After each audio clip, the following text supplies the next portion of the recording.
কেটে কুটে নিয়েছি সব গুছিয়ে। এই যে দেখো, কেটেছি পটল, তার সাথে কেটেছি পেঁয়াজ, রসুন আর মরিচ। এটা হবে ভাজা, ঠিক আছে। আর এই কেটেছি মুরগি, ছেলের জন্য কেটেছি মাছ। এটাও করব রান্না, হচ্ছে ডাল সিদ্ধ, এটাও করব রান্না। দেখো এক এক করে সব গুছিয়ে নিয়েছি, চলো এবার যাই রান্না করি। নমস্কার, আমি পিঙ্কি, শুরু করছি আজকে আমার নতুন ব্লগ। আশা করি যে যেখানে আছে সবাই ভালো আছো। দেখো আজকের ব্লগে থাকছে আমি আজকে দুপুরে কি রান্না করলাম এটা নিয়ে।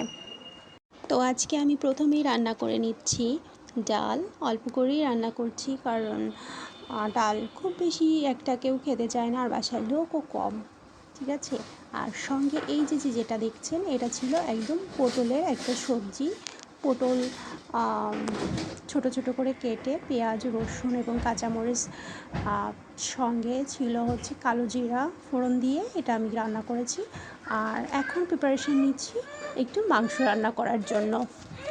তো দেখো আমি মিডিয়াম আঁচে অনেকটা সময় নিয়ে আলুগুলোকে পুরো লাল লাল করে ভেজে নিচ্ছি, এবং অন্য একটা চুলাতে আমি মাংসটাকেও একটু তেলে ভেজে নিচ্ছি ভালো করে।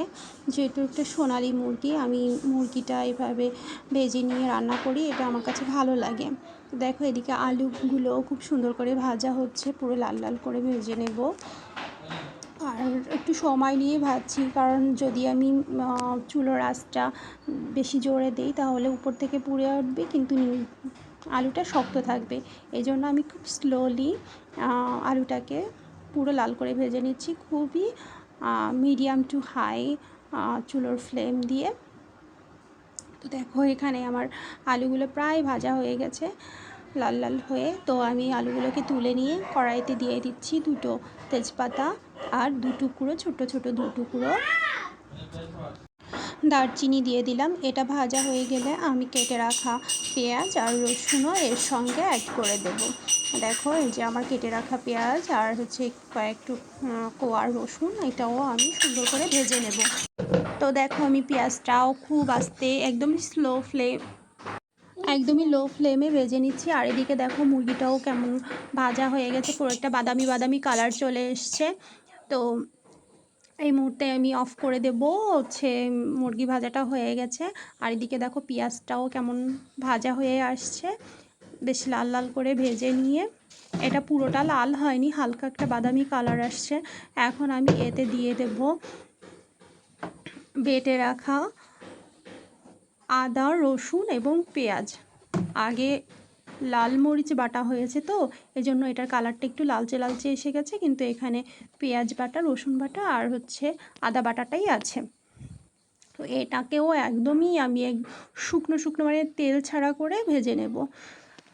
রান্না করতে করতে বলি, আমার চ্যানেলটাকে যারা এখনও সাবস্ক্রাইব করেননি তারা প্লিজ আমার চ্যানেলটিকে সাবস্ক্রাইব করে আমার চ্যানেলটির পাশে থাকবেন।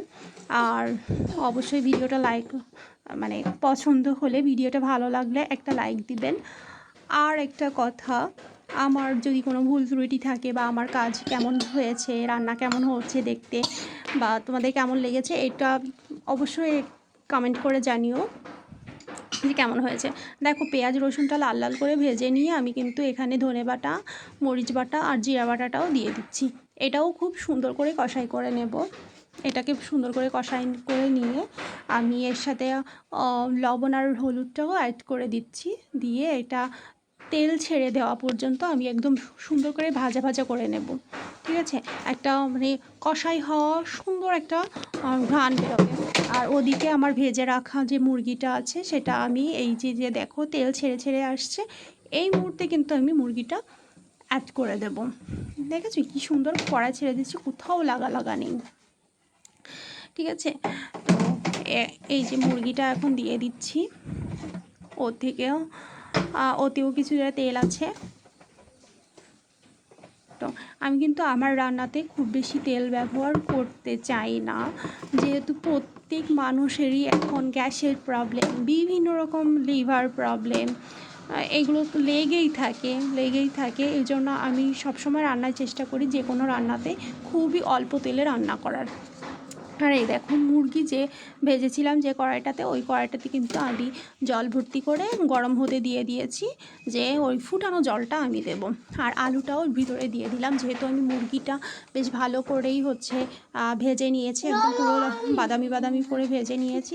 তো মুরগির মাংসটা কিন্তু বেশ ভালোই হয়ে এসছে, ঠিক আছে, প্রায় 40 ভাগ রান্না ওখানেই হয়ে গেছে। তাই আমি আলুটাও এই মুহূর্তে অ্যাড করে দেব, যেহেতু আলুটাও তো বেশ শক্ত। তো দেখো দুটো জিনিস আমি একসঙ্গে করে কষাই করে দেখো যখন তেল ছাড়া ছাড়া হয়ে গেছে, আর আমি এখন দিয়ে দিচ্ছি জলটা।